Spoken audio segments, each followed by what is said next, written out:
I have this tentative project called Iconology, and the idea is to go to places around the country that are noteworthy for one reason or another. But that's only the starting point. It's like all of the getting there is legitimate as well. Yeah. So each trip would have like a goal to go photograph a place of significance. But then along the way, there would, because I would do it by car. And then along the way would be anything and everything that could be considered iconographic. So it could be, an advertising sign, just as legitimately as it could be like a historical monument. Yeah. And then so do a series of trips that would take me to different places and, do the pictures, but also write the whole time and keep a journal, snap pictures with my digital camera like I do on my blog, and sort of, and it would be like the road trip with a framework. Exactly, because I'm really opposed to like this sort of random thing. I think there needs to be some kind of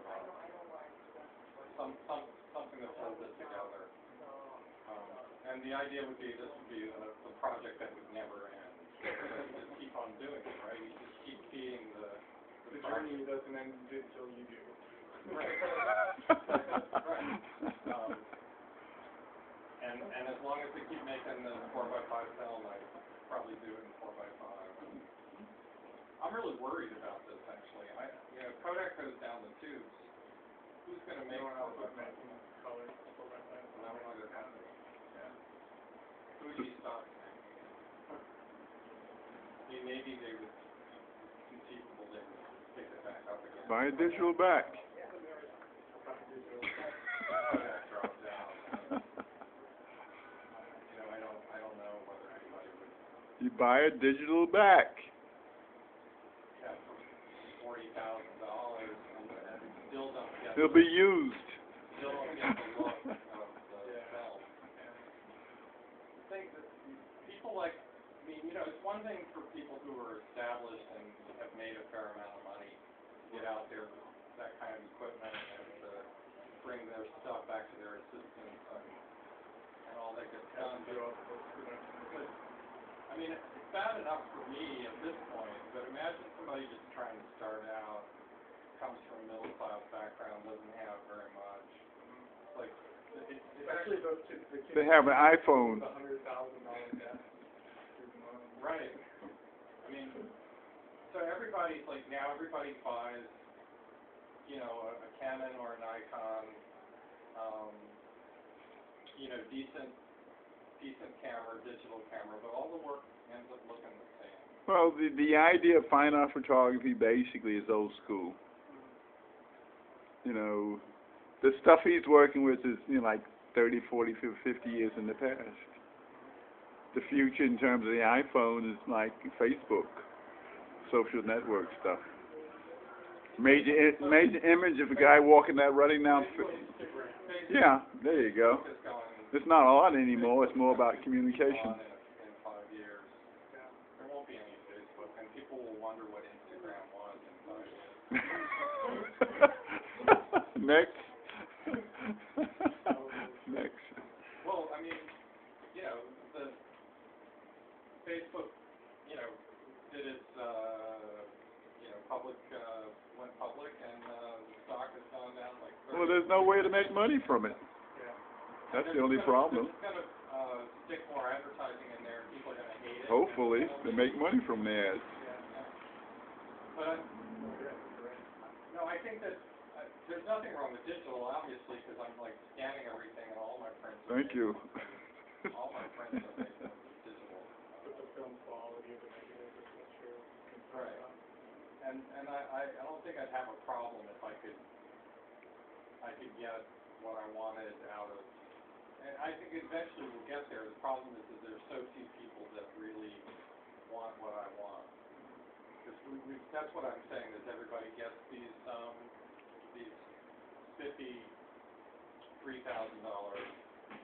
Nikons and Canons, and that's all they use. And the cube was the thing. I mean, you know, obviously a good artist, a good photographer is going to come up with a way of taking that extra step. And in some cases, that's presentation, the way. So, how many years down the road will you start accepting that material? Oh, we accept digital material. We accept digital print made from digital, born digital, files now. But that's what you're basically showing by scanning material in. I mean, it's a bit of everything. It's traditional. So nobody knows the difference most of the time, though. No, you're right. You're right. Because you can take a born digital file and make a digital print, and to the layman, the average person, they don't know the difference. And they're looking for a difference. Or you can take a film negative and traditionally print it, and they might think it's a digital. I mean, frankly, at this point, a lot of people that are kind of, again, laymen, they would just assume it was a digital picture. People don't. Nobody knows the difference anymore. People who constantly pay attention to it and look at it. Well, it's too perfect. It's got to be digital. Yeah, I read that Jeff Wall bought like $20,000 worth of film, just 4x5 film that he's frozen, so if they go out of business, he still has the film. Good thing somebody's got to process it, but I guess you could, as long as you can get the chemistry. So there's a dilemma, basically. I know this guy up in at the Easton House that he's been studying and practicing coating gel and silver. In case they ever. There's still a lot of people that are, that are into, alternative processes, which is what they call them now, just meaning the old way. Right. I mean, even at ICT, they have classes on that. There's that whole center for alternate. What is it called? It's downtown. It's like Lower Broadway, I think. So it comes back around, and what's acceptable? It's legitimate. Everything. It's all acceptable. Doesn't make any difference anymore. Think about it. Like 60, 70 years ago, a color photograph wouldn't have been acceptable. When I was, when I was coming up, it took courage to do color. Yeah. The reason I left. So now you're basically scanning color stuff in as, legitimate fine art stuff. Everything. Yeah, everything. Doesn't matter. I was at the MICA, the Maryland Institute, studying photography. Nobody did color. The only color class was something that all they did was they made test strips and things. Nobody ever really made any photographs. So I refused to take the class. And I thought everything was just so hopelessly conservative. And so I came up to New York, and Joel Marowitz was teaching at Cooper. And within a year, I had met Stephen Shore and Jim Dow and Richard Kerr, who was then buying the collection that became the photography collection for the Canadian Center for Architecture. In fact, he was one of the people that funded the Lower East Side project in 1980 and bought about a dozen pictures from us. But at that time, I didn't know about. I met Joel Sternfeld at the opening for the show of the Lower East Side in 1981. That was the first time I really knew that he was out there doing stuff. And there were other people, of course, that I didn't, our paths didn't cross. Yeah. But, basically in 1979, 1977 when I got here, the only thing I knew was there was Joel Marowitz, there was Stephen Short, and there was William Eggleston. And that was it. Good enough. Yeah. Movers and shakers.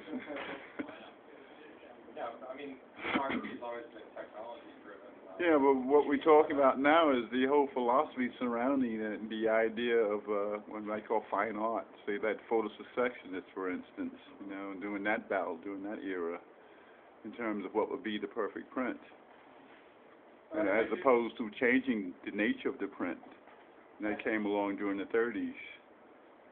I do think that one of the central issues now is the fact that the media has become so democratized that we're flooded, and the fact that photography has been welcomed into art in the capital A. So, yes and no. I mean, it's so initially, people that do straight photography are still not totally legitimate. Right. In the art world. so we had one person basically to actually discriminate between what was happening in the photographic arena. In fact, before that, it was called amateur photography, and that was A.D. Coleman. Are you familiar with A.D. Coleman? Yeah. And he's the one who kind of like gave it, you know, its base legitimacy in terms of being a fine art medium. So there's nobody else who basically has taken his place. He started courses over at NYU, and I don't see too many people coming out of that, you know, writing criticism for the photographic arts.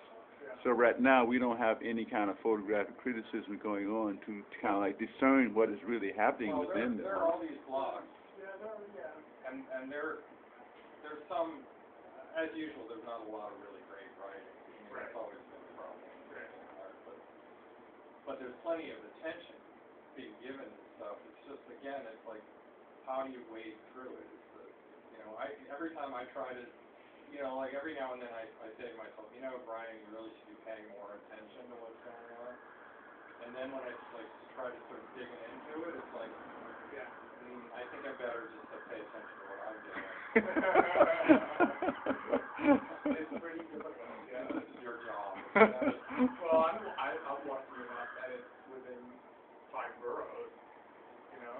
I'm looking at what, and within that 5 boroughs, all the things that are happening really in the wider, you know, photographic community are happening basically within the 5 boroughs. So it's a microcosm of the whole.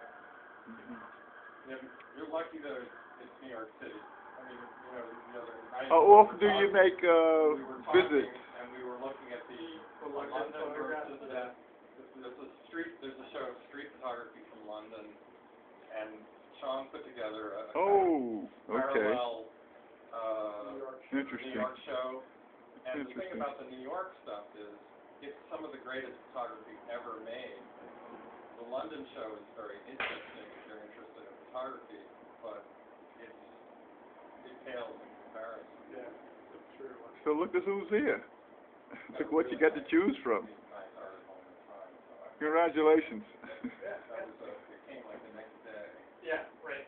Yeah. And it was, you know, a serious article about it. Yeah. I thought that was nice. In fact, you know, in the New Yorker this week, the double issue, Vince did a critic notebook on it. He did? I haven't seen So it's you know, it's the bar, it's not in the section, it's the long bar on the side. Cincinnati, he's still in there, huh? He basically did. I'm disappointed in the London stuff, but the New York stuff's really great. So my point is, maybe you have the 5 boroughs, right? Yeah. But it's just, you know, there's a whole world of 5 boroughs. That's what I said, and you know, Well, you got the best in the world in this all town. the greats come here, right? Yeah, know? you got the best. Yeah. Cream of the crop. Come on now. That's what makes this town so interestingly competitive. But we need somebody basically sitting on top of this, keeping track of everything that's going on. Like you mentioned the show. I didn't realize this show was going on. I'm completely out of the network. I don't know what's happening anymore. Anyway, I really do have to go because, fortunately, my flight's until almost 11 o'clock, but I still have to. Thank you, Mr. Rose, Anyway, for bringing this meeting together. Seeing this as And thank you, Mr. Curator of the New York. What's your name again? Sean. Sean. Sean Corcoran. Sean I'm going to give you Corcoran. my card, Thank you. just to make it official. And I will definitely try to get an installation of this stuff here in the center of this large room as an installation in another 2 or 3 years. We, you know, maybe the 3 of us can get together again sometime and like go through some boxes of prints or something. Sure, I'll take you over to my residence and Yeah.